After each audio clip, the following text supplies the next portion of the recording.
Hello, everyone. This is Greg Drevenstedt, editor-in-chief at Rider Magazine, and your host for the Rider Magazine Insider Podcast. Our guest today is Paul Dorleone. He is a globally recognized expert on the history of motorcycles and motorcycle culture. He's the publisher of thevintageit.com, and he's the president of the Motorcycle Arts Foundation and a guest curator at the Petersen Automotive Museum. Paul has published 13 books, including The Chopper, The Real Story, Café Racer Speed, Style, and Ton-Up Culture, Ton-Up, A Century of Café Racer Speed and Style, and many others. Paul, welcome to the show. Thank you. And thank you for pronouncing my name properly. That's awesome. You're the first. With a last name like Drevenstedt, it's I try to get it right when I can. So Paul, you're very much a Renaissance man. You've got an impressive resume that I only just hit the highlights, and you've been deeply involved in motorcycle culture and the vintage and classic bike scenes for many years. Can you kind of give us a little bit of your backstory on that? Yeah, it's a funny backstory. It's a case of, a hobby that was pretty intense from the get-go. Although I started riding when I was 15, basically to graduate a year early from high school. I found that if I took a couple of night classes, I could graduate a whole year early. And so I grew up in Stockton, California, which was actually the murder capital of the country at the time. So taking a bus at night or a bicycle at night was kind of a daunting task for a 14-year-old. Sure. Or 15-year-old. So actually my mom helped me buy a moped, and it was a little Honda Express. And I took classes at night, graduated a year early from high school, kind of rode bikes a little bit during college, but after college, I ran a printing press in my mother's basement. We used to make like punk posters and magazines and books. And my partner in that venture, a guy named Jim Gilman, rode a vintage BMW, old I think it was like a 1951 R50, and not even a /2. Right on. And I just loved the aesthetic. It was an original paint bike. It was a little bit funky, and he let me ride it around. And pretty soon I bought my own bike. I bought a BMW myself. I bought an R26 that I found in a carpenter's shop that had an inch of dust on it. And Jim felt very conflicted about his passion for motorcycles. He felt like it was a problem for him. So he handed me every issue of Classic Bike and Classic Motorcycle magazine. Wow. Now, mind you, this was we're talking 1984 here. Sure. So those magazines had only been produced, like Classic Bike, I think started in 81, and Classic Motorcycle, maybe 82 or 83. So there wasn't that many. I mean, we're talking a couple of milk crates, right. But I totally devoured those magazines. Right. And it was like he dosed me with the Moto COVID. Absolutely. Yeah. Well, it's funny how somebody, it's sort of like they introduce you to the gateway drug, either by the motorcycle they have or sharing some magazines or something like that. It's my brother had a motorcycle before me, and he's the one who got me started, and so it's something like that. You got somebody that takes you under their wing and shares it with you. Yeah, and both of my older brothers had ridden, and they'd taken me around on their bikes, but they were more of the scare the pants off you kind of big brothers who would, there was like a little railroad track a couple of blocks from our house that had a berm, so it was elevated about 5 feet, and they just loved jumping that thing. And with little 8-year-old me on the back, it just scared the Jesus out of me. So it took me a long time to sort of warm up to motorcycles in a different way. And I found that it was actually, it was older motorcycles that attracted me. I loved the aesthetic, and I got really deeply into the history. And, I started collecting books about bikes because there was no internet in the 80s, and ended up with a really substantial book collection. I mean, I would literally spend my off hours scouring every used bookstore in San Francisco, and I would just buy every single motorcycle book I could find. And looking for the hidden gems. Yeah, and they were there, and they were cheap, just like the motorcycles. Motorcycles were cheap then. I was buying, I think I bought my first Norton Atlas in 1985 for $800, and it was a very nice running bike that had been rebuilt. And I bought my first Velocette for $600, so it was easy access at the time. And I started, as I began to buy more bikes, and I ended up owning several hundred, not at once, but over the course of 35 years or so, I felt I needed the information that was in books to inform myself about what I was looking for. And so, I became kind of an autodidact and an expert on old motorcycles, and also got really interested in the various subcultures. The first subculture that interested me was the cafe racer thread, Sure. and it didn't take me long to realize that this was a kind of a universal impulse. It was called different things at different times, but Right. every era has its cafe racers. I mean, whether you call them squids or, in the 30s they were promenade Percies. They were called speed kings in the 1910s. And that's what led to the two books on cafe racers I've done for motor books. One is just called Cafe Racers, and the other is Ton Up, which came out in January of 2020. So um, I got into other subcultures almost at the whim of publishers. Actually, I got asked by Gestalten to write a book on chopper history. Sure. Because there really was no such thing. And this was about 6 years ago. And I was a little bit reluctant to dive into that because growing up in Stockton, I had encountered a lot of patch clubs, and Sure.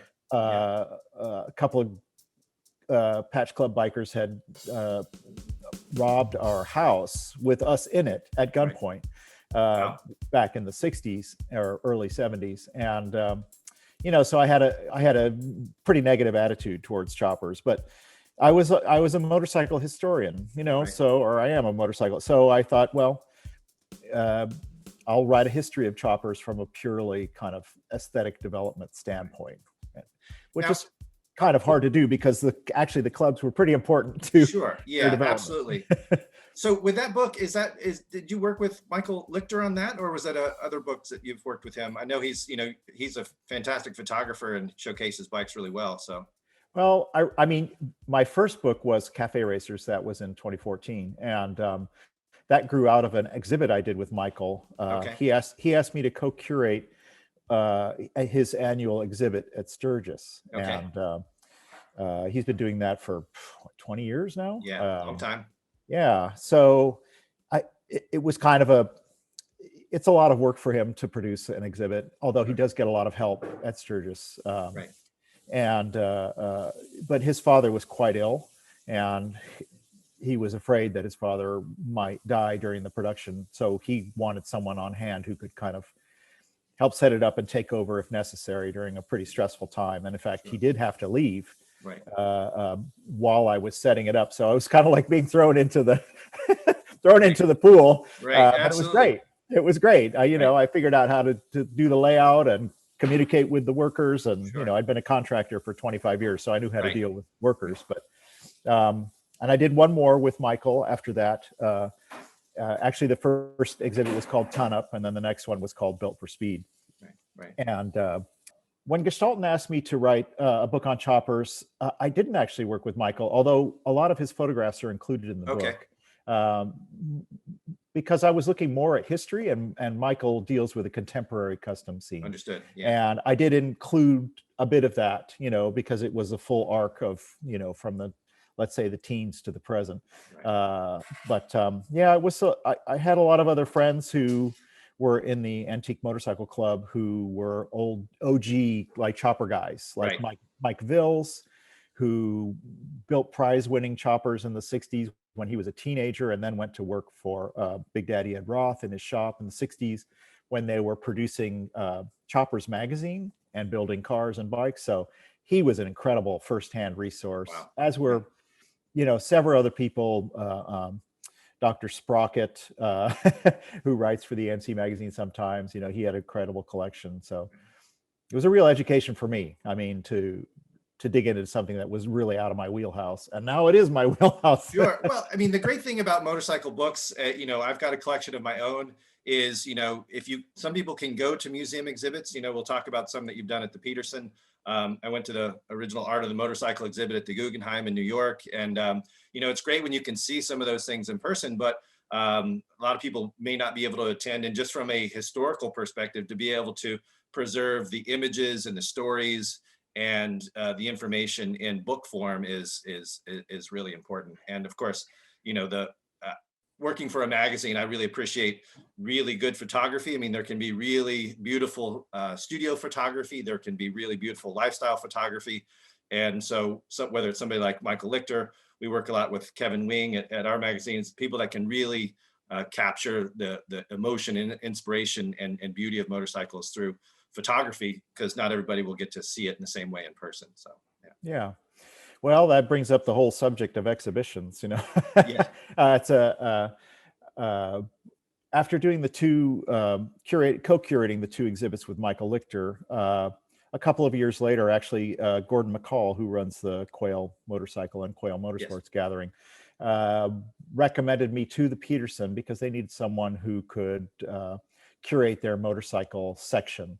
And it was perfect timing because I was just forming the Motorcycle Arts Foundation, which is all about doing museum exhibits and supporting filmmaking and just kind of doing extraordinary projects, let's say, that a magazine would not normally do or an individual would not do. Understood. So yeah, it was great. I brought my team in and we started producing, and so far we've done 3. The first was Custom Revolution, which was the first museum exhibit of like new custom motorcycles, you know, of the Bike XEF generation. And then we did the first ever exhibit of electric motorcycles called Electric Revolution the next year in 2018. And now we've got Silver Shotgun up, which is kind of, it's Italian motorcycles of the sexual revolution is my is my personal subtitle.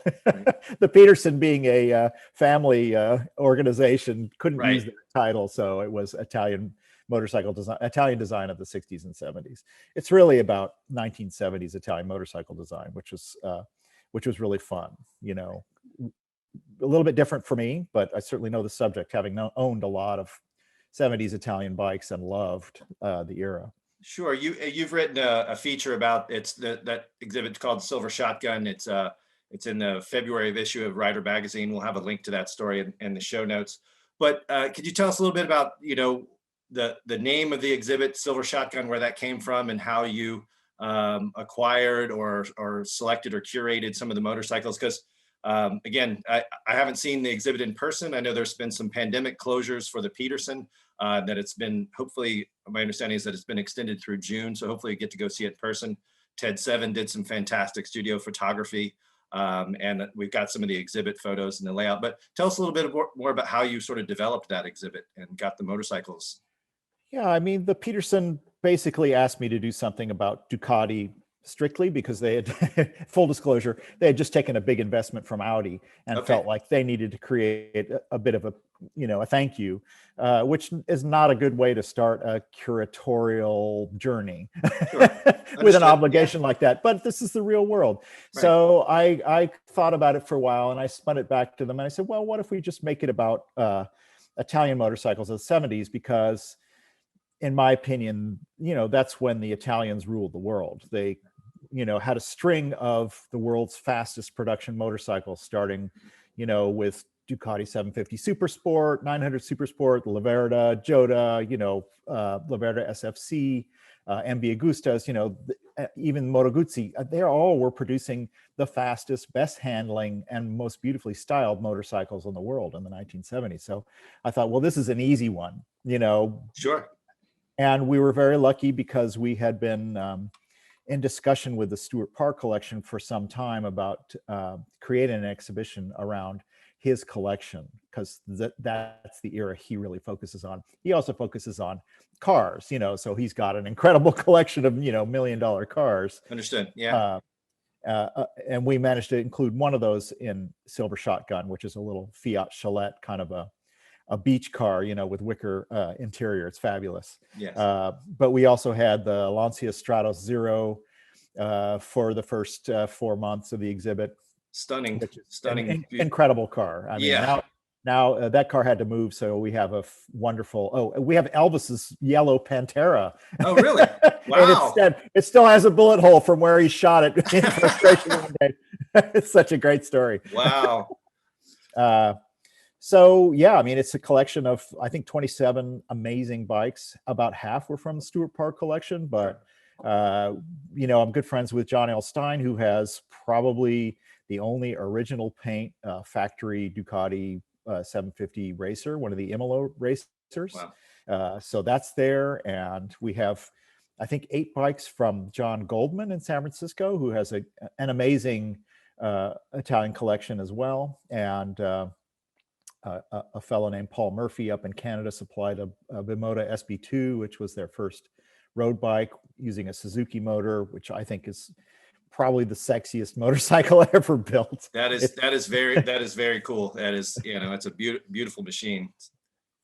So, well, what I like about the again, not having been to the exhibit myself, but having read your feature, you really sort of set the stage. You put it in the context of, the social and cultural and economic changes that were happening in Italy post-war, the transportation revolution, a lot of small displacement motorcycles, a lot of small displacement automobiles, then the racing and some of the amazing efforts by, Count Augusta and others that, and how all of that comes together with the competition as well as the aesthetics and how it like you said, produced some of the, most beautiful motorcycles probably ever made in that era. So. Yeah, we also include a couple of pieces by Luigi Colani, who was a Swiss-Italian industrial designer who was really kind of, he started designing in the 50s and it was totally outer space stuff. He was drawing sketches of, naked space bunnies in hot tubs in zero gravity, back in the 50s. Sure. He was one of those guys, but the world caught up with his designs. I mean, he was very fluid, organic shapes, all about speed, but in a very organic way, not in a kind of harsh, pointy tip way that people were typically thinking in designing at the time. And by the 60s, his stuff was groovy and far out, and by the 70s, his stuff was being built. Sure. So we have actually a life-size sculpture of his, which is study for a motorcycle centaur, or he calls it a motorcycle frog, and it looks like a rider crouched over a very fast motorcycle. Oh yeah, it's absolutely stunning. Again, I've seen it just in the photos, but you can see how it's like things like anime, like Akira or Tron, light cycles or things like that. I mean, that was from what, 72, that sculpture is? Yeah. I mean, he was a visionary ahead of his time, clearly, Yeah, he really created an aesthetic, and he also captured this quality of the centaur. It's not a word we use in America, but in Europe, it's very common to call a motorcyclist with a motorcycle a centaur, because you're kind of this half man, half machine, half person, half machine. But he really foresaw that in the future, as motorcycles got faster, that the rider would become more and more integrated. And so we placed that sculpture right next to this Bimota SB2, which is the first motorcycle that is truly ergonomic. Racing bikes had knee dents and elbow dents in their gas tanks, but this whole motorcycle is designed for a crouching rider, so the tank is this incredibly sculptural thing, and the seat, and, everything is just about tucking in a rider in a crouch, kind of as racing bikes did, but even more elaborately, because they didn't quite have the imperative of keeping the weight down. They could just go for style. Right. Well, I mean that's a big part about motorcycles is sort of human machine interface, and writing about motorcycles and the experience. And so some of them you have more of a connection with others. Some of them it feels more appliance like. Others, it feels much more organic, and you can flow with a bike in terms of its sound, its feel, and then of course, like I said, how you fit on the bike, it makes a big difference. That's part of what sets so many bikes apart, not just what they look like, but what they sound like and feel like. And so, yeah. Motorcycles make lousy sculptures. I mean, they are very sculptural, but really they don't truly sing their song until they're being used. Right. Especially if you are the rider, then you get the full magical experience of two wheels. Right. Which is why I think so many people who are artists are really attracted to motorcycles, because they are so experiential and magical. And I think I know a lot of artists who really struggle to capture what it is. How do you capture that feeling? I think it's very difficult. Sure, absolutely. So, the Silver Shotgun exhibit, again, it's going to go through this summer, and hopefully more people will be able to see it. You've got another.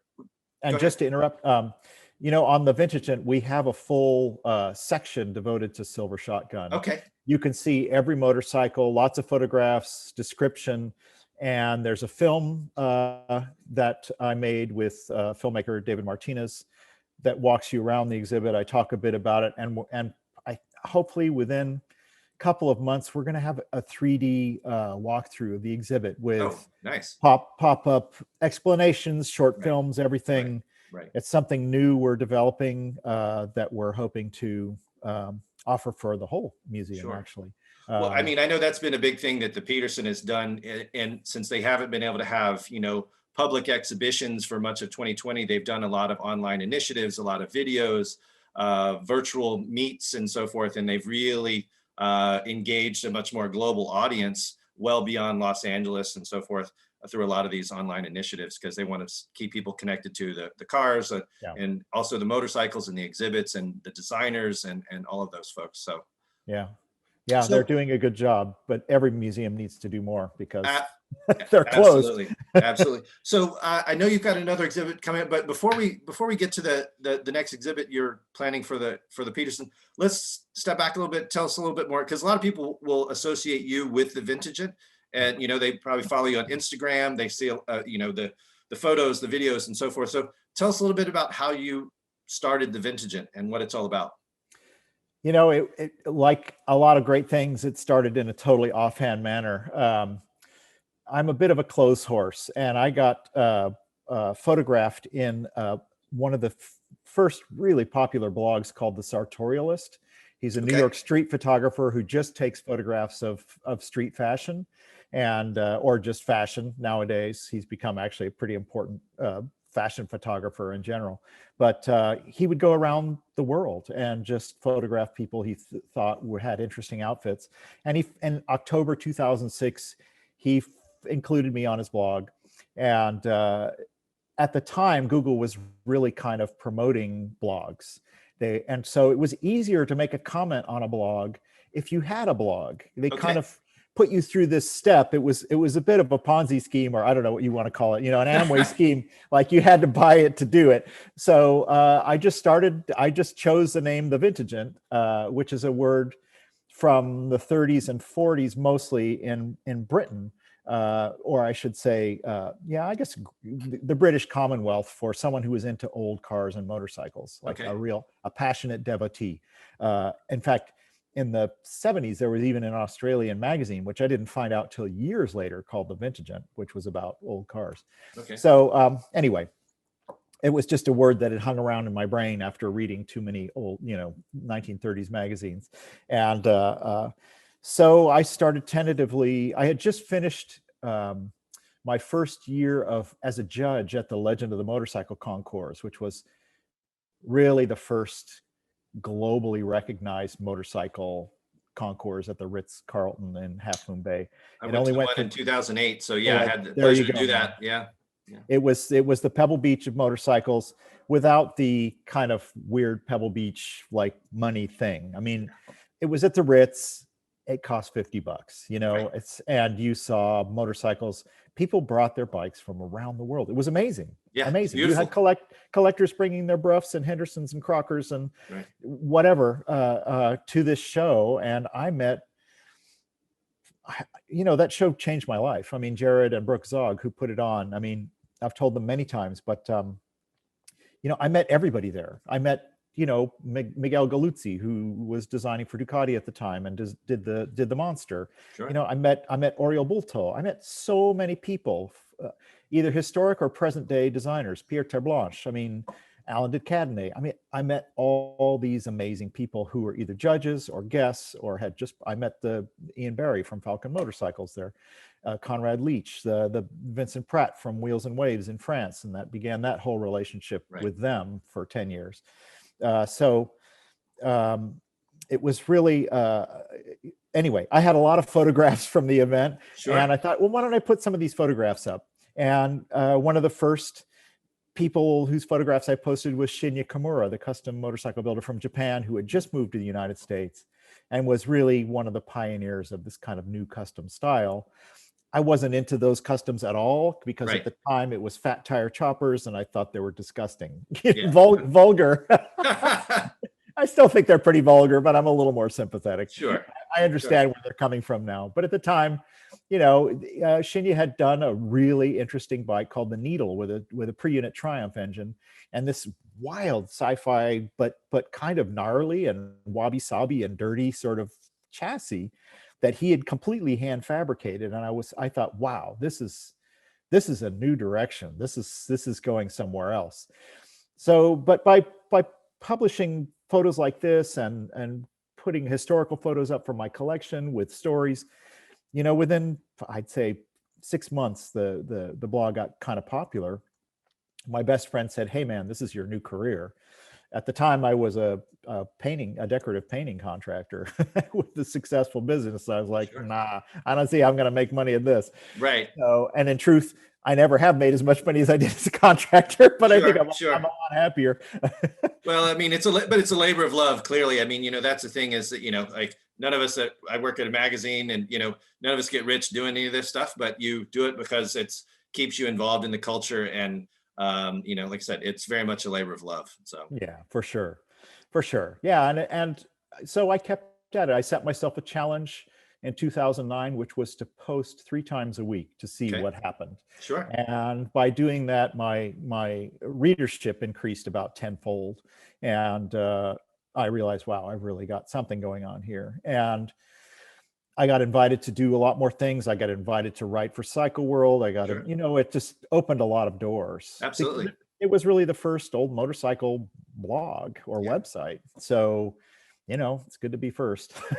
Well, I mean, I've read some of your articles in Cycle World. I've looked at the site, followed on Instagram. And so it's what I like is the different sources of information and history and culture, and everybody's got a different voice. Everybody's got a different take. And so it's really gives you a wide range when you've got all these different sources. So you clearly carved out a niche within, I guess, not just the blog space, but just in terms of the motorcycle scene, in terms of being able to document it in a particular way that people have a real appreciation for, because it's, the curation of content and photographs and information is as important as just, dumping it onto the internet. I mean, it's much more important about how it's selected. Yeah, exactly. Because I mean, if in every medium, I mean, Instagram is probably the worst, but certainly Facebook too. I mean, people just throw images out with no attribution and no explanation, right? Which doesn't really help anything. No. It's like fine, but I guess my gift in this space of online media and print media is I have the ability to move between what had been completely separate siloed worlds, the custom world, the chopper world, the cafe racer world, the vintage bike world, the luxury motorcycle, the world of the 20s and vintage racing. And, because all of it's interesting to me, and I've dug into all of it. So I think because I have dug in, I can see the threads that connect them. It's like, well, when you look at, let's say, even with Silver Shotgun, for example, it's looking at the Bimota SB2 or even the MV Agusta, let's say a 750, I can see, okay, it's clear that people like Luigi Colani influenced the heads of these designers, Right. And so we go back to that and, it begs other questions like who influenced him or, how did he interact with the motorcycle industry? So once you start asking questions, like the potential for content becomes infinite. Right. And to me, it's all interesting. I hope everybody else finds it interesting. Right. Well, I mean, it's like, the analogy I always say to my wife is like, whenever we go to a town and I want to find out what sort of restaurants I should look at, what is really troubles me about the internet is that it's so hard to filter through all of the TripAdvisor and all of the basically crowdsource information. I'm like, I don't want the most popular restaurant. I want the best restaurant that maybe serves the best tacos or something. And a restaurant critic or reviewer can provide that context that a bunch of, individuals that just happen to like, provide a bunch of likes for a place. So that's the same with motorcycle content is that, the most popular this or that is not as important, I think, as putting motorcycles their evolution, or in a historical context or a social context or something like that. So that is part of the curation that I think is, like I said, comes through very strongly with the vintage it. So yeah, For sure. And I can just on an anecdotal level, I've done 4 Motorcycle Cannonball events, which are for basically as old as you like, but basically 100 to 90-year-old motorcycles. wow. Actually, one year they had 80-year-old motorcycles in 2016, and so I've done it on a Velocette KTT that I own, a 1928 KTT, and I did it on a Bruff Superior 1150 once, 1936, and in 2016 I did a 1925 SS100 Bruff Superior. So, and one year I just took photographs because my partner Susan and I are wet plate photographers. We use this antique photographic process. It's a real pain in the ass, and you have to have a darkroom with you. So my Sprinter van is converted to a darkroom. Oh, so, wow.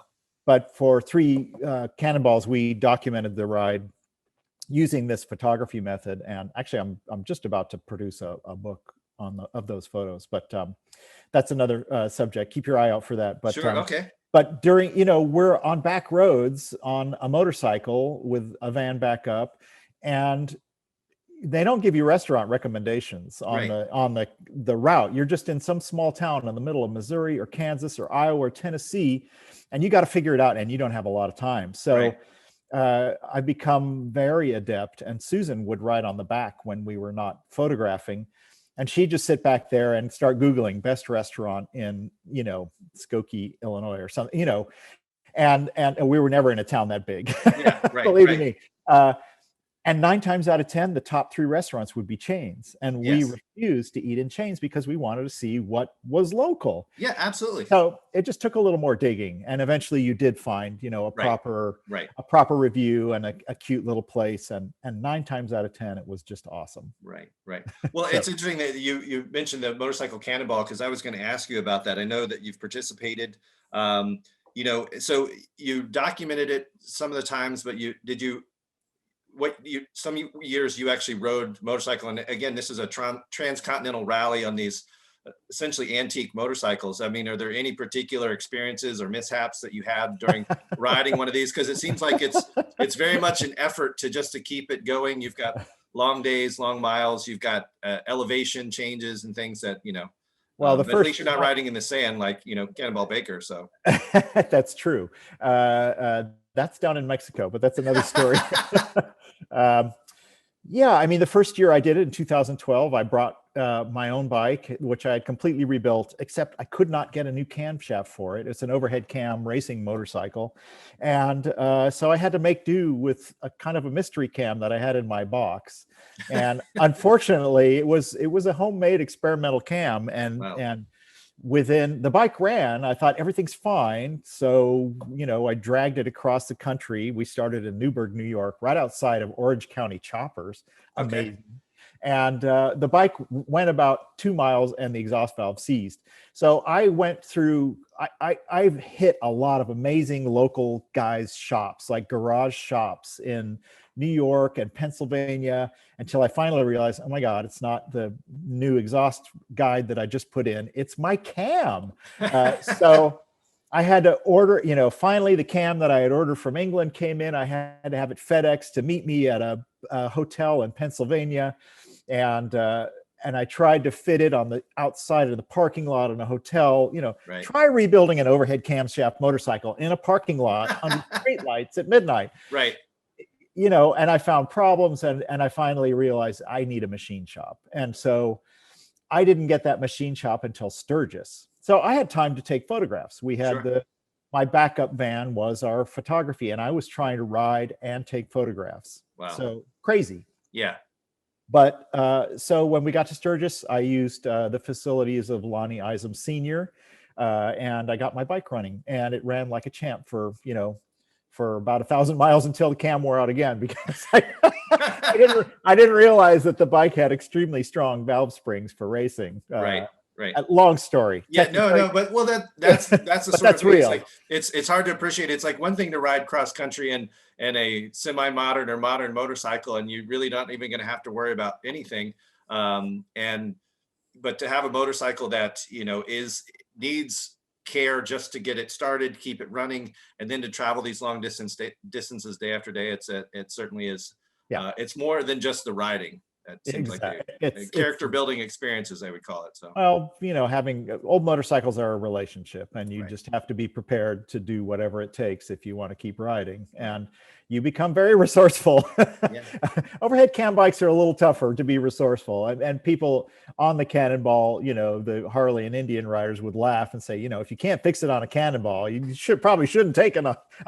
Sorry, if you can't fix it with a hammer, you probably shouldn't take it on the Cannonball. Right. Right. There is a truth to that. But eventually I did get the bike going, and the stretch from Sturgis and over the Rockies, this was bliss. This was worth all of the suffering, and believe me, there was plenty of suffering late at night in parking lots in Kansas, etc. Riding a racing bike, and it was definitely the fastest bike on the Cannonball. It was probably capable of 110 miles an hour. Right. And that was amazing. But lesson learned. Next time I rode somebody else's Prof Superior, and we had a mechanic. There you go. It was I teamed up with Revival Cycles in Austin, and their mechanic Chris Davis took amazing care of the bike. I didn't have to touch it. It was bliss. So there's I think there was supposed to be a 2020 event for the Cannonball that got postponed to 2021. Are you going to be involved with this year's event? I wasn't planning on going in 2020 just because I had too many other things going on. Sure. And because I'm making a feature film right now about a fellow named Richard Vincent, who was a photographer and a filmmaker and a surfer and a motorcycle racer in Santa Barbara in the early and mid 60s. And he has an incredible archive of work that was completely forgotten for 50 years until I met him at a motorcycle event about 6 years ago, and we started talking, and I followed him home and saw what he had done and thought, oh my gosh, there's some stuff here that needs to be shared. So we're, unfortunately, COVID has really put a binder on that whole process, but it'll be done this year. But anyway, I'm hoping to do I will do the Cannonball again, because I've just gone through the 900 tintype photos I've taken of the event, and there's a lot of magic there. Sure. And you don't want to miss out on an event. I mean, like that's it's like every event like that is going to be different. There are different motorcycles, different experiences, and different challenges, people, different roads, everything. Yeah. I love to ride. I love riding old bikes, and that's really what it's about. Sure. I mean, people ask me, is it hard? Your butt must get sore, and I'm like, nothing is hard, but the schedule is hard. And a bit of the kind of infrastructural stuff, different hotel every day and blah, blah, blah. But actually riding, sitting on a motorcycle, going across country, no problem. I'm never, ever, ever bored because this country is beautiful everywhere, except the suburbs. The thing about riding a motorcycle for me is, in some ways the discomfort, the challenges, the weather changes, whatever, the exposure to the elements is part of the experience. And sometimes it's as some people say, it's like adventure's not fun while it's happening, but it's like it often is this thing that you go back to is the challenges. Like one of my very first long distance trips on a motorcycle, I stayed up the night before looking at the weather. I was living in Philadelphia. I was going to go visit my great aunt in southeastern Ohio. So I was going to have to cross several states, and I had just had my motorcycle a few months. And I was looking at the weather. It was supposed to rain. I was like, maybe should I rent a car? And I was like, nah, I had primitive gear, rain gear, and I rode, and it was cold and it was wet, and I was miserable for parts of it, and swore I would never ride another motorcycle. And I got to her house 12 hours later, and I was shivering, and my hands were black from the leather gloves, just soaked through. But it was one of those like defining experiences. Like it was just, it was a challenge that you did it. A lot of it I didn't enjoy, but I did it, and I feel stronger or, better for it. It was a better experience. So I can completely understand. So, that is fundamentally the difference between motorcyclists and car drivers. Now, vintage car drivers, they may encounter problems, but people who ride motorcycles, there's so much more to the experience. You are vulnerable, right? But in that vulnerability, you are experiencing the world in a completely different way. Your whole body is experiencing the sensations of not just moving through space, but of temperature, humidity, sunshine, rain, hail, and you're also seeing the landscape as it passes by in a way that you just don't see in a car. In a car, you are looking forward on a screen all the time. On a motorcycle, you can look around, you smell different smells, and I think you just absorb the world in a totally different way, and that really is the magic of motorcycling. It's just different. There is nothing like it. Absolutely. You know, and what an interesting thing is the experience I had when I first rode an electric motorcycle is, I know for some people, they're like, you know, it's the sound and feel of the motor that is so essential to the motorcycling experience. And I totally get it. If you're on a motorcycle, a Ducati with a V-twin, you know, whatever it may be, there's certain motorcycles that is an essential part of the experience. But when I rode a Zero motorcycle, first time I tested one a few years ago, and it was the silence and just moving quietly through and hearing the wind noise and the chain slap in a way that I just wouldn't hear when there was a motor, or, you know, an internal combustion motor, is like, to me, it was just a totally different experience. Again, it's a different experience when one sound and sensation is removed from the experience, and then other senses sort of, you know, you hear things differently and hear things, you know. Yeah. Well, one of my favorite things to do on a motorcycle is, you know, an engine's off ride. So you hit the top of a mountain or a pass, you shut off the motor and you glide. I do it whenever possible. I've done it from, you know, even in the 2018 Cannonball, I shut off my motor at the top of, I'm forgetting the name of the pass, at the top of Going to the Sun Road. And, you know, I think that's 30 miles downhill, down into the valley, and fabulous. And I remember actually on a Velocet rally, I had Alan Stolberg from Revival with me. And there's a road that goes from Lake Tahoe down into Nevada, direct on the backside. It has no traffic, and it looks like an old Corps of Engineer road, because it's just dead straight, or not straight, but it's this perfect angle all the way down. So you're at a consistent speed. I think it's about 10 miles. And so we're just gliding down. We're doing probably 50 miles an hour because it's a big, big downhill. And he turns to me and he says, you know, in a few years, this is what it's going to be like on electric bikes. We're just going to be cruising along with not a lot of noise and just experiencing the wind. And I thought, well, that doesn't sound so bad. Yeah. I am not 100% sure that electric motorcycles are the savior of the environment, et cetera, because they have their own. I'm definitely not anti-electric. I like electric bikes. I think they're fun. I think they offer some fascinating design opportunities and use opportunities. But, you know, they're still like everything involved in creating them is petrochemicals and mineral extraction. So the environmental impact, you know, I've yet to see an apples to apples comparison of the environmental impact of both, but I'm open to them as motorcycles. You know, I have the same criticism of motorcycles. You know, they use gas and oil and plastic and blah, blah, blah. So, but hey, we love them. We ride them. Yeah, I mean, the thing with electric bikes for me is just that they don't go very far on a charge, and they take too long to recharge. You know, they're also typically expensive relative to an internal combustion bike. But like, if I could go farther and have less range anxiety, that would make a bigger difference. That would be a tipping point, because, you know, they can only carry so much battery capacity on a motorcycle. They can't put the whole floorboard or floor pan of like in a Tesla or something. They can just load it with batteries, and so it's a different deal. So, but for around town, I mean, they're a blast. If you've never ridden one, you have no idea what you're missing. They're just, it's a completely different power delivery, and absolutely. You know, the connection between your right wrist and your seat is amazing.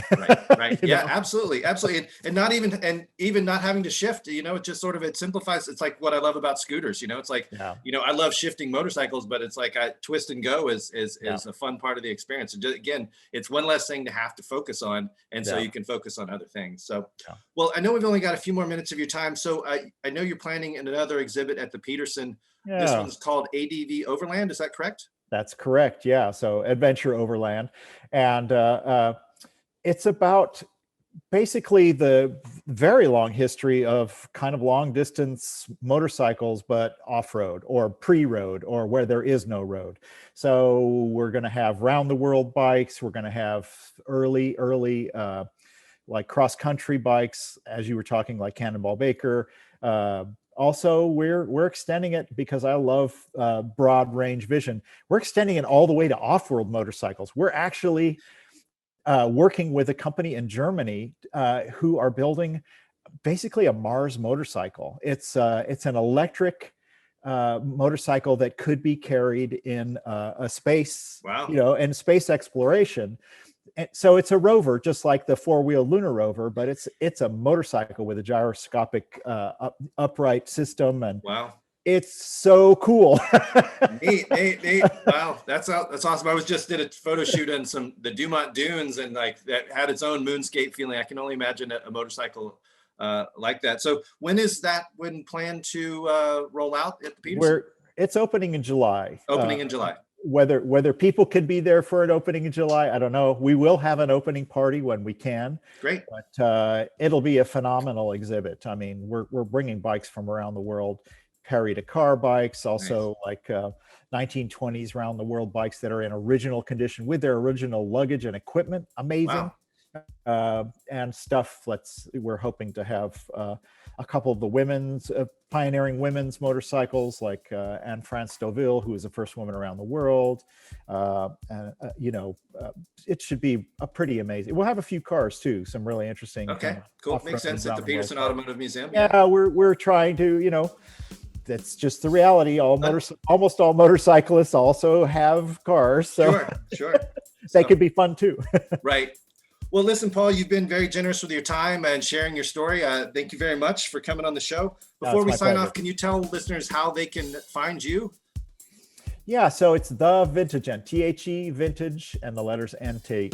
So it's thevintagent.com or The Vintagent on Facebook or Instagram. I'm pretty easy to find. Okay. Well, like I said, we'll have links in the show notes, and we'll have a link to the Silver Shotgun feature. It's in the February issue of Rider Magazine. So again, thanks. I appreciate your time. For Rider Magazine Insider Podcast, I'm Greg Drevenstedt. Thanks for listening, and keep the rubber side down. Thanks, Greg. Bye-bye.